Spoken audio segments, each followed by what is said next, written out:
สบายดีทุกคน หาตัวเด่น วันนี้เราพัฒนาวันศุกร์ตัวเด่นก็จะมีอยู่6 2แล้วก็0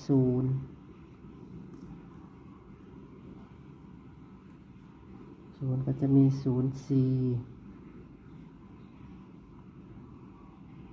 02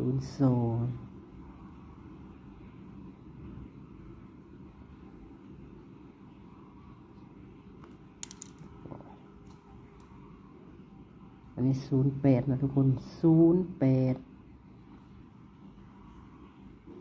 2ก็จะมีอยู่21 26อันนี้24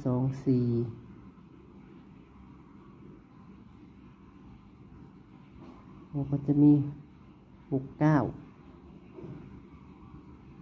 68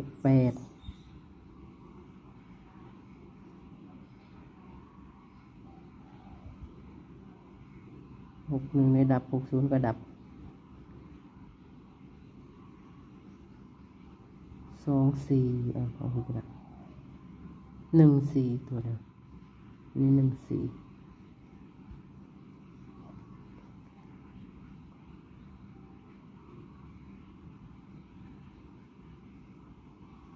เอา9229อีกตัวหนึ่งครับ